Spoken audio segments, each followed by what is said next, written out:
Excuse the mess, but yeah, here's a rough out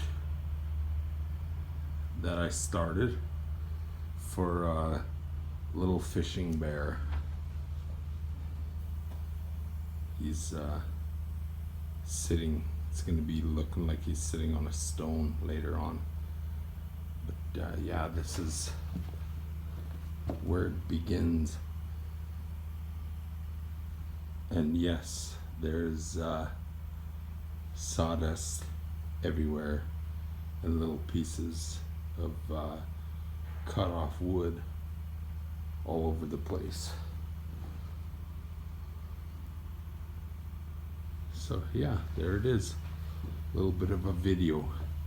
This one's got the heart of the tree in the center of his snout, which is kind of cool.